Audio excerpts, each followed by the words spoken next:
ladies and gentlemen. This morning, I want to talk about 3-4 things in a nutshell. I'll take about 10 to 20 minutes because we have to get back to work. And first on the list, Mpox. Mpox is still here with us. So do not think that you are out of the hook. We still have Mpox cases in the country, and I want to urge each and every person to continue taking care of themselves. First and foremost is to say that we still have 14 confirmed cases in the country. Nakuru, they have 2. Kajiado, they have 2. Bungoma, 2. Taita Taveta, 1. Busia, 1. Nairobi, 1. Mombasa, 1. Makueni, 1. Kericho, 1. And Kilifi and Uasin Gishu, 1, respectively. We only have 1 death that has occurred to an individual who had Mpox. However, this person had already been treated, and he died while he was at home. Our National Public Health Labs have received 254 samples, 14 which are positive, 238 negative, and 3 are still pending in the lab, and that is going by yesterday. 83 contacts have been listed, and 63 have been followed up to 21 days. I told you the last time, ladies and gentlemen, that once we identify a case, we must do contact tracing, what you call contact tracing, that whoever or wherever that person passed through, we must get the people who are in the circle and ensure that they are equally tested in our labs. 63 have been followed in the last 21 days, and 3 tested positive for Mpox. So it's not in vain, because once you follow these people, some of them will come out as positive cases. 17 are still being followed up as at yesterday. So let us keep calm, because we will be able to share the results very soon. Now, 14,821 travelers have been screened at the ports of entry in the last 24 hours, meaning since Wednesday, we have been able to screen, actually Tuesday, we've been able to screen 14,821, and culminatively, we've been able to screen 1,489,490 people at the ports of entry. 421 people have been sensitized about Mpox. Now, I have about 50 to 100 people on this online. I am sensitizing you on issues Mpox, that you must take care of yourself if you're going out of the country or coming in. You've been in a porous area, please ensure you get tested. If you get signs and symptoms, please get tested and ensure that you are keeping safe. Don't share clothes, because this disease is going to be spread through contact. Don't shake hands with somebody who has been suspected or who we have already confirmed. Our risk communication messages, which have been approved, they've been going out, they've been reaching you, and if they are not reaching you, please leave your message and we shall be able to send them to you. Coordination between stakeholders, ourselves, the county government, the donors, the development partners, that is, private sector, and the county government. We already have a task force that is taking charge of this, and that is why we have been able to remain calm in the country, and I so hope that this is going to continue. We are going to do all we can to ensure we protect our country and her citizens. Surveillance is ongoing, and especially along the border. We will continue doing this, and culminatively, number of people sensitized to Mpox is 421,000. 364, and disease surveillance has been enhanced in all counties.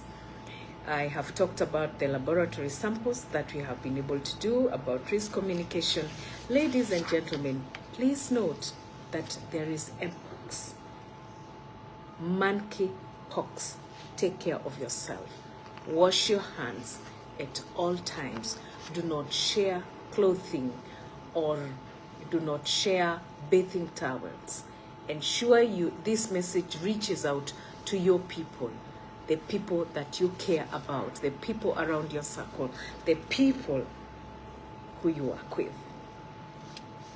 I want to talk about another disease that we have not discussed in the recent past, tuberculosis.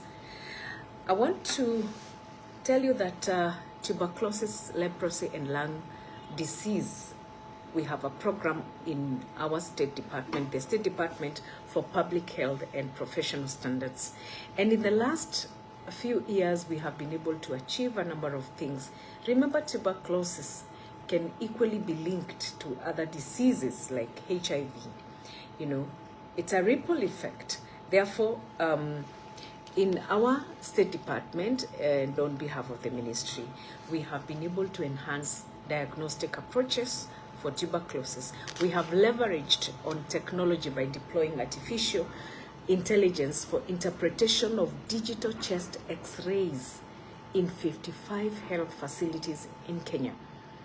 Our target through our resource mobilization is to ensure that all our health facilities, more than 5,000 health facilities, we can be able to deploy this kind of artificial intelligence to interpret chest X-rays. We have also improved the gene expert utilization rate from 33% in 2022 to 59% in 2023. And the program again has scaled up access to WHO approved molecular diagnostics test through the support from Global Fund, and we have received equipment, about 38 of them. Ladies and gentlemen, the treatment outcomes for TB have improved in this country, and I want to tell you how. That the program, which is under the State Department, has achieved the overall TB treatment success rate by 89%, an increase from 87% in 2021. To the program manager and other program leads.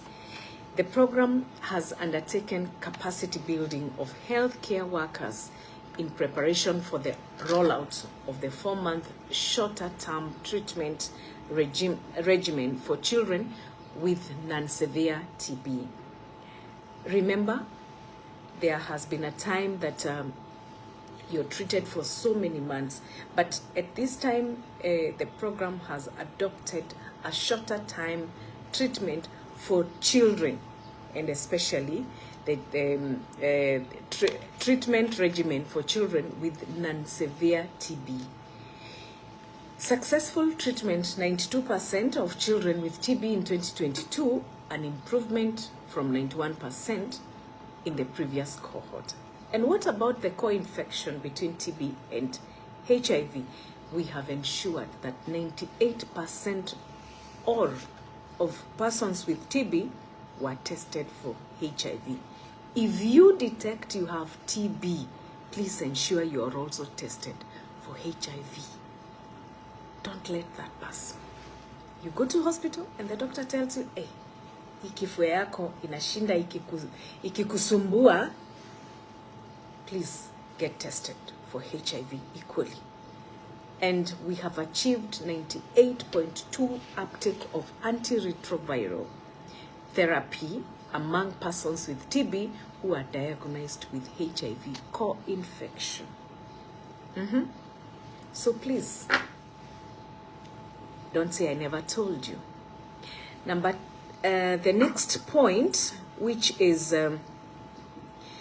on drug resistance, the country has experienced an increased treatment success rate for DR-TB from 81% to 83.7%. And we have achieved a marginal reduction in deaths among DRTB cases from 11% to 10.5%. Even if it is a 0.1%, it's a success rate and it is an improvement. So we need to keep pushing so that we are able to see us achieving even a bigger margin. And that we shall keep reporting here to ensure that you know what we are doing. We have been able to push public awareness. You have seen communication on TV, you've seen communication in our radio, you've seen communication on social media, you've seen communication in every corner about TB especially. And again, we have intensified the implementation of TB preventive therapy, where 355 contacts of bacteriology confirmed pulmonary TB cases that were symptomatically screened for TB disease. A total of 45,389 contacts started the therapy. Now, I want to re-emphasize the role of community health promoters in this. Our community health promoters are moving from household to household. If you see those people with the blue coat, mwambia kupime blood pressure, angalie blood sugar. As simple as that. Because if we find that there are excess cases who have some issues, they will refer you to the right health facility. Why? Because we also have what we are calling the primary care network. Very simple. It's the geographical area mapping out of facilities within your circle, within your area.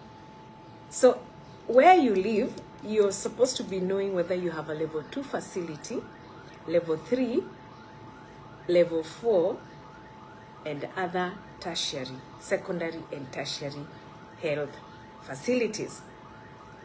And this will help us very much, and especially when we are using the Social Health Authority. Ladies and gentlemen, have you registered for SHA? SHA. Star 147 hash. Do not hesitate. And I'm telling you, coming from the Ministry of Health, do not hesitate. NHIF used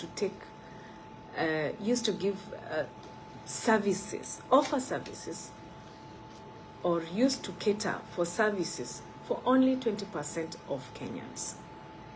20% only. Some of you were not part and parcel of this.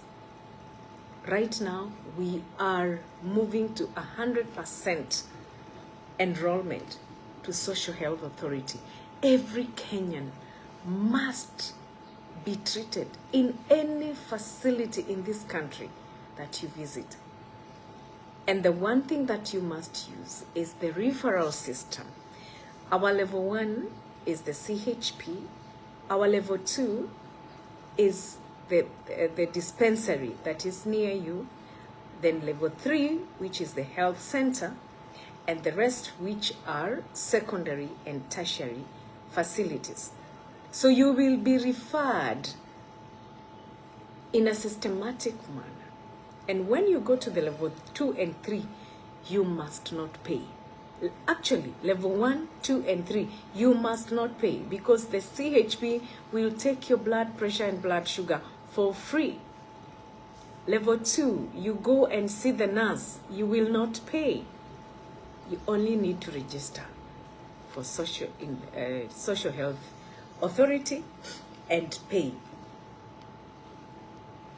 Now, if you forget everything else about what I'm telling you about SHA, then remember that we have 3 funds. We have the Primary Health Care Fund that is going to take care of the lowest level of the facilities, that is level 2 and 3. We have the Social Health Insurance Fund, that is going to take care of you when you go to a secondary facility like a level 4, where you may need minor surgeries, you know, or you may need to see a more specialized doctor. And we have the emergency, chronic and critical illness fund that will take care of you. Should you have a critical ailment or a chronic illness or an emergency, you might be in an emergency where you don't even remember how you registered yourself. By the time you get to hospital, nobody should return you. Yes, I know there are people who could be wondering what is really happening and whether people are being treated. Oh yes, people are being treated, and any health facility should not return anyone home simply because they have not transitioned to social health authority. Assist them to register and guide them. Don't send them home, like the case of what we saw in of a dialysis issue. That was wrong. And we are saying, do not send patients home. Treat them. My good people, I want to inform you that there's another program which I had mentioned the last time, the MassNet distribution campaign of the long-lasting insecticide nets. We were targeting to distribute, or we are targeting to distribute 15.3 million nets across 24 counties, and a total of 4,753,496 households, covering a population of 29 million people, 12,665. Those are not just numbers. We have distributed nets in this country in 22 counties already, reaching 4,447,567. We are at 93%, and we are not resting because we still have 2 counties to complete. By the time we complete those 2 counties, we will have reached you. And after that, we are still going to continue. We are not stopping. This 93% is a translation of a population of 27,382,000. The counties that we have been able to go to is Mombasa County, Kwale County, Taita Taveta County, Kilifi, Tana River, Lamu, Kisumu, Homa Bay, Migori, Kisii, Nyamira, Siaya, Kakamega, Vihiga, Bungoma, Busia, Trans Nzoia, West Pokot, Narok, Kirinyaga, Baringo, and Turkana. We still have a few more nets that we may go back to the same counties for those who may not have gotten, but we have to finish the circuit so that we go back there. And we are targeting the other targeted counties too for distribution is Nandi and Kericho, which the work is still ongoing. Ladies and gentlemen, malaria is a killer disease. The prevalence of malaria in the country right now is 6%. In some counties, it goes like Busia, it goes as high as 39%. We must eradicate malaria in our country. Please sleep over a net. Drain the water near your household. Ensure the long bushes are cleared. That is the only way we can protect ourselves, because prevention is better than cure. And I so believe each one of you here is able to prevent themselves by simply sleeping under a net, ensuring you clear the bushes, and ensuring that you drain the water. Due to climate change issues, the extreme weather conditions, extreme heat, extreme rainfall, none of it is better. But we must work towards ensuring that we are able to follow the laid out procedures. Finally, I want to really congratulate our community health promoters out there. These are heroes, these are soldiers, and I want to assure them that we are continuing to pay them their stipend. Angalia simu yako leo kama itatingika, or next week we will continue paying you. And if you have already received, because I know we have managed to pay you up to August. If you are not receiving your stipend and you have a kit and you have a phone, please write or go to the county government and find out why you are not receiving a stipend. We are paying any CHP who has a kit and has a phone.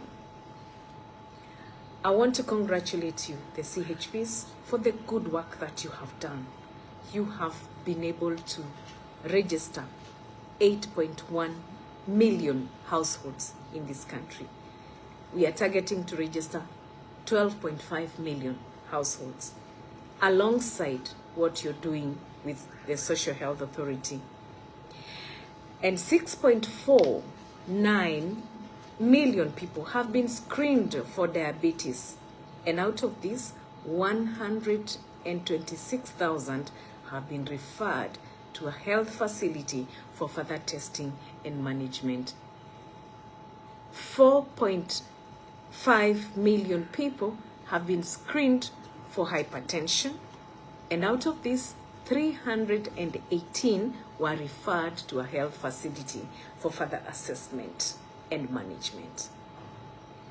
252,000 pregnant women have been identified, and 108,000 of the identified women were referred to a link facility for antenatal services.